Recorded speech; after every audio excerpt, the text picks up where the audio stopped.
Здравствуйте, меня зовут Михаил. В этом видео мы рассмотрим цифровые входы и выходы общего назначения у контроллеров STM32. Также мы покажем вам, как написать простейшие программы для этих выходов в куб IDE. GPO – General Purpose Input-Output – цифровые входы и выходы общего назначения.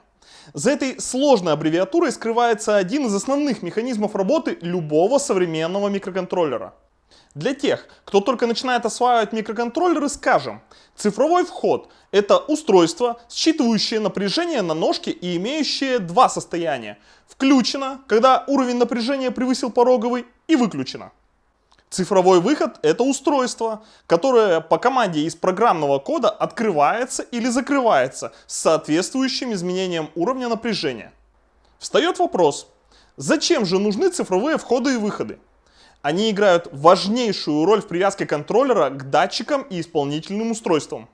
Например, датчик движения может иметь дискретный, то есть цифровой выход, который включается, когда обнаружено движение. И если связать его с дискретным входом контроллера, то контроллер сможет легко узнать, есть ли движение. Также цифровой вход используется для подключения кнопок, тумблеров и других командных переключателей. Теперь давайте разберемся, зачем же нужен цифровой выход микроконтроллера. Во-первых, для того, чтобы зажигать светодиоды, обычно индикаторные. Во-вторых, цифровой выход может давать команду на включение и выключение исполнительных механизмов. Например, открытие и закрытие какой-либо заслонки могут быть реализованы как два цифровых выхода. Или, если говорить о такой популярной теме, как интернет вещей, цифровой выход может давать команду на включение или отключение, например, освещения в доме, какого-либо бытового электрического прибора и так далее. Итак, смысл GPO заключается в том, что каждая ножка контроллера в него входящая может быть сконфигурирована как цифровой вход, выход или передана под управление какому-то из периферийных модулей, например, таймеру. Более того, микроконтроллеры STM32 предоставляют широкие возможности для тонкой конфигурации входов и выходов, аппаратное определение фронтов с привязкой соответствующего прерывания, возможность работы выходов в двухтактном режиме или с открытым стоком. Начать работу с GPO стоит с четкого осознания его пределов. В нашем случае для микроконтроллера STM32F072 это напряжение всех выходных ножек 3,3 вольта. Предельный ток одной ножки 25 мА. Предельный суммарный ток всех цифровых выходов 80 мА. Подчеркнем, что предельный ток на практике недопустим и является справочным значением. Реально допустим ток по одной ножке до 15 мА. И если вам потребуется ток выше, то следует использовать способы усиления тока, один из которых мы рассмотрели в предыдущем видео.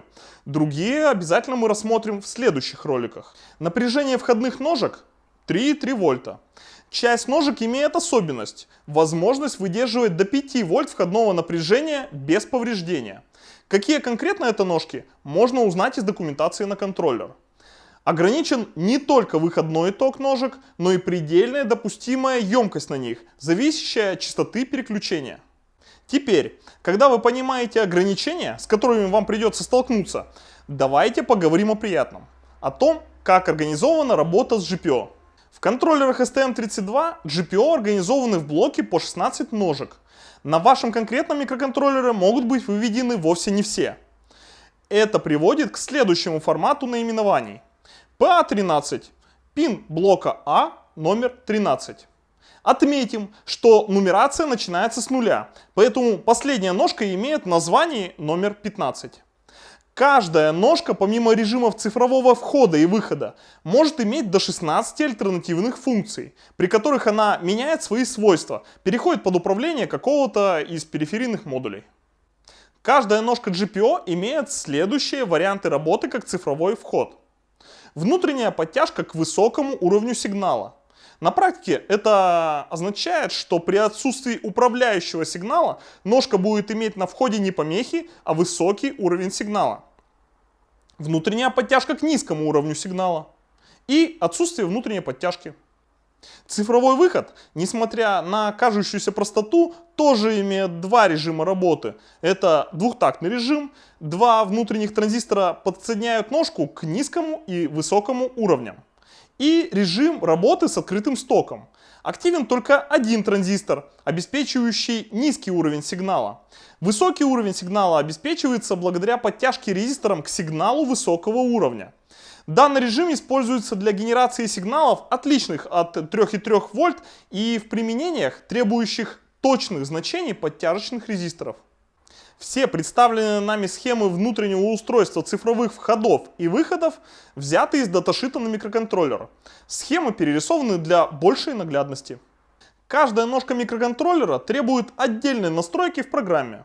Раньше при использовании библиотек CMSIS и STD Peripheral пользователю приходилось самостоятельно настраивать компоненты микроконтроллера в правильном порядке, вплоть до ручного управления питанием и тактирующими сигналами. Сейчас с появлением библиотеки HAL, а главное кодогенератора CubeMX, такая необходимость отпала, и пользователь может сосредоточиться на требуемом ему результате, а не разбираться в тонкостях прямого управления регистрами. При использовании кодогенератора пользователю нужно сделать 4 простых шага для использования GPO. Нарисовать схему подсоединения ножки контроллера к желаемой обвязке и обязательно убедиться, что ток и напряжение не превысят допустимых значений. Определиться с режимом работы ножки, требуемой скоростью ее работы. Настроить ножку в куб IDE так, как будет показано далее. И написать логику работы ножки. Покажем эту процедуру на примере простейшей схемы из кнопки и светодиода. В ней задействуются две ножки контроллера. Одна как вход, другая как выход. Рассмотрим сначала цепь кнопки. В нашем конкретном случае кнопка подсоединена на шину 3,3 вольта, что соответствует допустимому напряжению. Цифровой вход считывает напряжение, а не пропускает ток. Значит, мы не превысили ограничение по току ножки. Для того, чтобы получить корректную работу кнопки, а не помехи при отсутствии контакта, нужно использовать подтяжку ножки к низкому уровню сигнала. Следует отметить, что при работе с кнопкой вы столкнетесь с таким явлением, как дребезг контактов. Данная проблема может решаться двумя способами – аппаратным и программным. Но эта тема слишком широкая, поэтому вынесем ее в отдельный видеоролик. Следующим шагом будет рассмотрение цепи светодиода. Поскольку светодиод загорается от тока, а не напряжения, нужно использовать двухтактный режим работы. Он не имеет токоограничивающих резисторов, что приводит к необходимости ограничить ток самостоятельно. Добавим в схему токоограничивающий резистор, рассчитав величину сопротивления. Получаем резистор для тока 15 мА. Светодиод является нагрузкой без индуктивности и емкости. Значит, ограничив ток резистором, мы обеспечим корректный режим работы ножки. Опишем основные команды библиотеки HAL для работы с цифровыми входами и выходами. Чтение цифрового вывода HAL GPO Read принимает два аргумента: номер блока GPO и ножки в нем. Если во время настройки вы указали ярлык для ножки, то кодогенератор заботливо создаст вам удобное переменное с номером блока GPO и ножки в нем. Данная функция возвращает состояние входа в виде 0 и 1. Функция смены состояния цифрового выхода HAL GPO Toggle. Она, как и функция чтения входа, принимает два аналогичных аргумента. Каждое выполнение этой функции меняет состояние выхода. Последней функцией для работы с GPO является HAL GPO Write. Это указание конкретного состояния выхода. Как несложно догадаться, принимает эта функция три аргумента. Два аналогичных прошлым функциям и третий, описывающий требуемое состояние выхода. Он может быть равен либо 0, либо 1. Теперь давайте попробуем написать первую программу в куб IDE.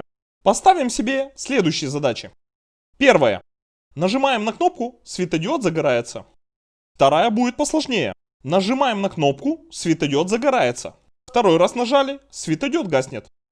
Запустим среду программирования куб IDE. В предыдущем видео мы подробно рассказали и показали, как скачать, установить и запустить эту среду. В качестве домашней папки настоятельно рекомендуем выбирать папку, в адресе которой не содержится кириллических символов. Создадим проект для микроконтроллера STM32. Далее выберем микроконтроллер, для которого будем писать программу. Точное название вы можете разглядеть на самом микроконтроллере. В нашем случае это микроконтроллер STM32F072C8. На выбор вам будут предложены микроконтроллеры в разных корпусах. Выберем тот, который используется в нашем контроллере. Дадим имя своему проекту. Напоминаю еще раз, не рекомендуем использовать кириллические символы в названиях. Спустя несколько секунд среда программирования готова к работе. Для продолжения работы, для написания программы, необходимо определиться, какие ножки микроконтроллера мы будем использовать. Откроем документацию на контроллер. Документацию можно найти на сайте производителя. Здесь можно уточнить, как подключить программатор. Из постановки задачи следует, что для решения поставленных задач достаточно задействовать всего лишь два GPIO. Первый для подключения кнопки, как цифровой вход. В данном случае это PA3. Второй для подключения светодиода, как цифровой выход. Для решения нашей задачи будем использовать цифровой выход, к которому подключен светодиод. Это цифровой выход PB1. После того, как мы определились с пинами, перейдем обратно в куб IDE. Выберем определенные нами пины. PA3 вход, PB1 выход. Далее сгенерируем файл main.c, где мы будем прописывать наш код. Найдем раздел с бесконечным циклом while. Именно там мы и будем работать. Для того, чтобы сократить видео, я подготовил код в отдельном файле. Скопируем его и вставим в выбранный нами цикл. Если нужно, можете поставить видео на паузу, чтобы посмотреть код. Скомпилируем программу и загрузим ее на наш контроллер. Процесс компиляции программы и ее загрузки не быстрый.